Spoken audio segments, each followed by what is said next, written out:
उद्या आंदोलनाची पुढील दिशा ठरणार, मनोज जरांगे पाटील यांचं वक्तव्य।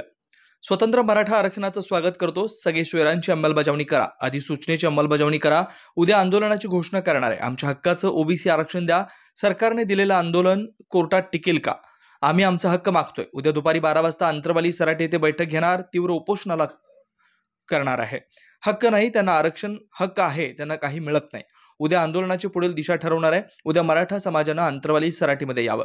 मुख्यमंत्र्यांवर विश्वास ठेवला नसता तर हे आंदोलन 6 महिने चाललं नसतं। सरकार चालवताना त्यांना मर्यादा आहे, तशा आमच्या समाजाला देखील आहेत। आमची पोरं 20-20 वर्ष शिक्षणात घालवतात। आमच्या शिंदे यांच्यावर विश्वास आहे की ते अजूनही सगळे सोयरे कायद्याची अंमलबजावणी करतील। अधिसूचनेच्या हरकतीवर काय करायचं हा सरकारचा प्रश्न आहे। मुख्यमंत्र्यांवर कोणाचा दबाव आहे? भुजबळांना लोकांना कसं जेलमध्ये न्यायचं हे माहिती आहे।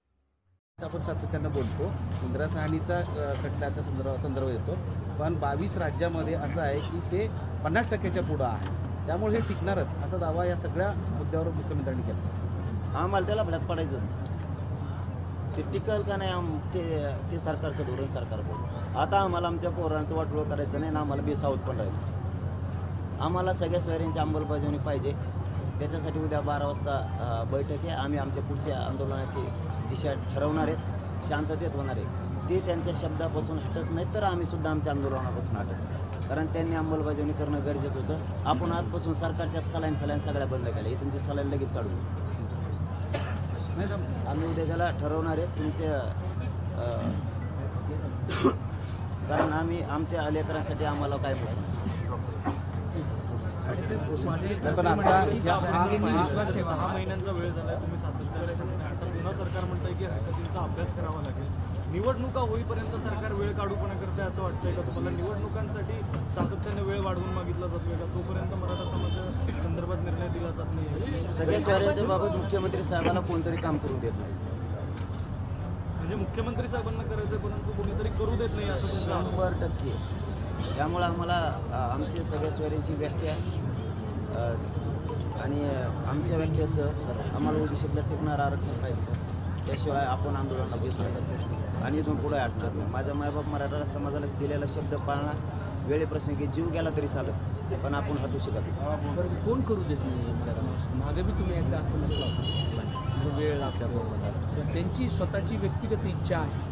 आता असं कोण आहेत ते झाले शुक्राचार्य जे मुख्यमंत्री? आता जर उद्यापासून आमच्या आंदोलनाची दिशा ठरली हे सगळं उघडं होणार।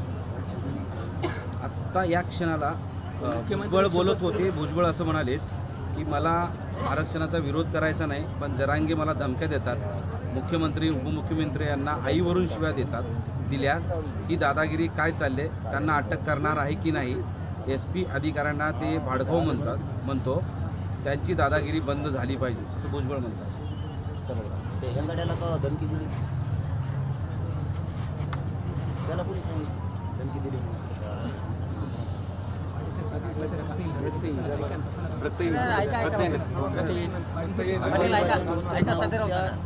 डॉक्टरकडून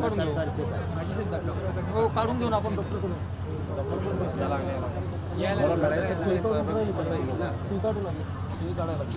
थांबा ऐका ना, ऐका ना,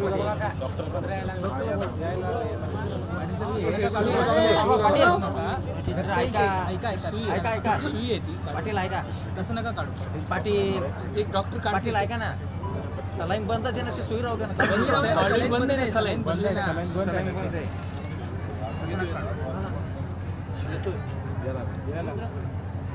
आता अंमलबजावणी सगळ्या सोयऱ्यांची, बाकीचं बोलायचंच नाही। मी तर आता सिरीज पण काढून टाकतो। दिलेल्या आरक्षणाचं आम्ही स्वागत केलं, परंतु मराठ्यांची ती मागणी नाही।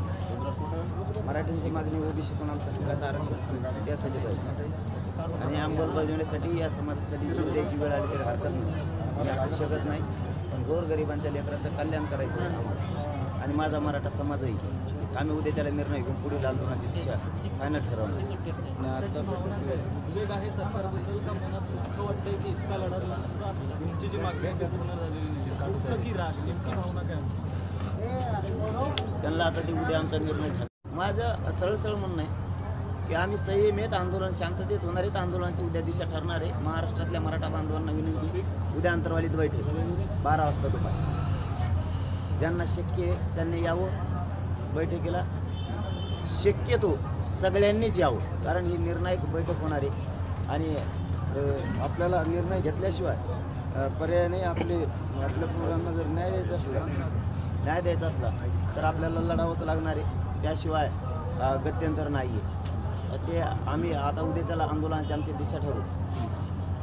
मुख्यमंत्र्यांनी ज्याप्रमाणे सांगितलेलं आहे की संयम ठेवावा, आंदोलनकर्त्यांनीही याचा विचार करावा, सरकार सकारात्मक आहे. तर या सगळ्या गोष्टींवर तुम्ही काही वेळ द्यायला तयार आहेत का? चर्चा करून काहीतरी चर्चेतून मार्ग काढण्यासाठी तुमची तयारी आहे का? नाही, आमची तयारी नाही आहे. तयारी होती ना. माननीय शिंदे साहेबांवरती इतका विश्वास आम्ही ठेवलेला, इथून पाठीमागं पण आणि इथून पुढेही ठेवण्याला काय हरकत नाही आहे. परंतु आम्ही त्यांच्याकडे सरकार म्हणून बघतोय. त्यांची आणि सरकारची आमची काय वैयक्तिक काही दुश्मनी नाही, परंतु देणारे तुम्ही आहेत आणि आम्हाला आता वेळ नाही. आम्ही वेळ दिला हा खूप झाला. आमच्या लेकराच्या भविष्याचा प्रश्न, उद्या ॲडमिशन सुरू होणार आहेत, उद्या भरत्या सुरू होणार. आमच्या लेकराच्या भविष्याचंही बघायला लागेल. तुमच्या भविष्याचं तुम्ही बघितलं. आरक्षण देऊन तुम्हाला पुन्हा पुन्हा निवडून यायचं, ते टिकल का नाही? निवडणूक आहे तोपर्यंत टिकल, त्याच्यानंतर उडालं की बसा म्हणा आमच्या पोरांना फाशी घे. विश्वास ठेवला नसता आंदोलन इतके दिवस चाललं नाही. त्यांच्यावर विश्वास ठेवला, त्यांचा मान सन्मान केला म्हणून या मराठ्यांचा, म्हणून तर 6 महिन्याचा वेळ दिला त्यांना. हा थोडा वेळ नाही आहे. हे बघा, प्रत्येक वेळेस समाज महत्त्वाचा आहे आम्हाला. प्रत्येक वेळेस माणूस धावून अडकून आपल्या जातीच्या लेकराचं वाटलं नाही करू शकत. त्यांना जसे सरकार चालवताना मर्यादा आहे, तसे आमच्या समाजाला या आम्हाला सुद्धा आमचे लेकरं मोठे करताना आम्हालाही मर्यादा आहे. आम्हाला पुढीनं आमच्या पोरांचं भविष्य घडणार नाही. तुम्ही आश्वासन दिल्यानं आमच्या पोरांचं पोट भरणार नाही. आम्हाला इथं प्रति करावं लागते, आमच्या पोरांना अभ्यास करावा लागतो, कष्ट करायला लागतं. वयाचे 20-20 वर्ष, 25-25 वर्ष पोरं शिक्षणात घालते आणि त्याचं कुठंतरी भविष्य घडायच्या टायमाला तो त्याच्यापासून मुकला जातो. त्यामुळं आमचं आरक्षण आम्हाला हक्काचं इथे पाहिजे. तुम्हाला जसं द्यायचं आहे ते तुम्ही ठरवा. तुम्हाला त्या हरकती काय करायच्यात नाही करायच्यात त्याशी आमचा प्रश्न नाही, तो सरकारचा प्रश्न. कॅबिनेटला काय अधिकार आहेत काय नाहीत हे आम्हालाही माहिती आहे आणि त्यांनासुद्धा माहिती आहे. त्याच्यामुळं हरकतीच्या बद्दलचं उगाच पुढं विषय करून एवढ्या मोठ्या समाजाचा अपमान करायचा आणि कष्टकऱ्यांच्या लेकरं त्याच्या हक्कापासून वंचित ठेवायची, हे पण सरकारचं योग्य नाही. मी सरकारबद्दल बोलतो. मी तर पाठीमागे सांगितलं होतं शिंदे साहेबांवरती विश्वास आहे, तेच आरक्षण देऊ शकते. आमचं आजही तेच म्हणणं आहे. आणखीनही तुम्ही वेळ गेले नाही, सगळ्या स्वारीची तुम्ही आम्हाला पाहिजे. तुमच्यावर संयम ठेवावा असंही त्यांनी सांगितलं आहे. तुम्ही संयम ठेवावं थोडं, कारण वेळ दिला पाहिजे हरकती सगळं करून, आणि विश्वास ठेवा की आम्ही आत्तापर्यंत जे केलं आहे तो पूर्ण केलेला आहे आणि आताही पुढच्या काळात ते करणार. कधी संयम ठेवला नाही आणि कधी वेळ दिला. वेळ दिला, संयम ठेवला आहे म्हणून तर माझ्या समाजाला मिळालं आहे. आम्ही संयमीच आहेत, परंतु आम्हाला सगळ्या सोयऱ्यांची अंमलबजावणी पाहिजे म्हणजे पाहिजे. ही काय हट्टीपणा नाही आहे. आमचा कायद्याचा अधिकार आहे, तो लोकशाहीत आम्हाला तो अधिकार आहे. आमचा अधिकार मागतोय आम्ही. तुम्ही अधिसूचना काढली त्याची अंमलबजावणी आम्ही मागतो. शिंदे असं म्हणाले की जी अधिसूचना काढली त्याची प्रक्रिया ती पूर्ण करायला वेळ लागतो. काही गडबडीत कुठली गोष्ट करता येणार नाही, कारण ती केली तर मग पुढे अडचणी निर्माण होईल. त्यामुळे आम्ही संपूर्ण विचार करूनच त्याच्याबद्दलचा निर्णय. काही गडबड नाहीच आहे ना. 15 दिवसाचा जी कायदेशीर प्रक्रिया ती घेतली आणि हरकतीसाठी तुमच्याकडे यंत्रणा आहे. तुमची छाननी सुरू आहे, आणखी मनुष्यबळ वाढवा. आज तुम्ही भाषण पूर्ण ऐका.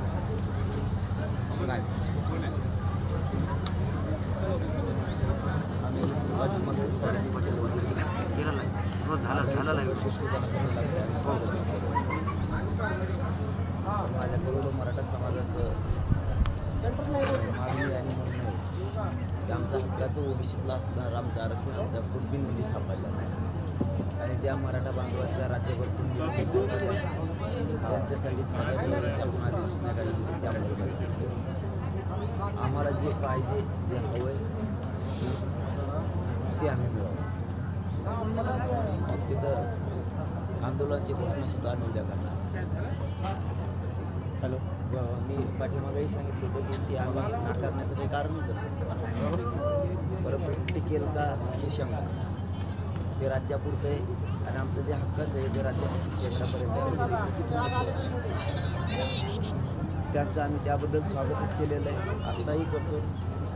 परंतु ते दोघा तिघांची मागणी 100-150 लोकांना लागणारं ते आरक्षण, त्याच्यात माझ्या गोरगरीब मराठीच्या पोरांचं काही कल्याण नाही. त्यामुळं आम्ही आमचे ओबीसीतून आरक्षणाला जे आमचं आहे हक्काचं, आम्ही त्यांचं द्या म्हणत नाहीत, आमचंच ते, आणि ज्यांच्या नोंदणी मिळाल्या त्यांच्यासाठी सगळ्या सोयरींची आपण घोषणा काढली आहे. त्याची अंमलबजावणी आम्हाला पाहिजे आणि त्यावरती आम्ही ठाणे सगळे सोय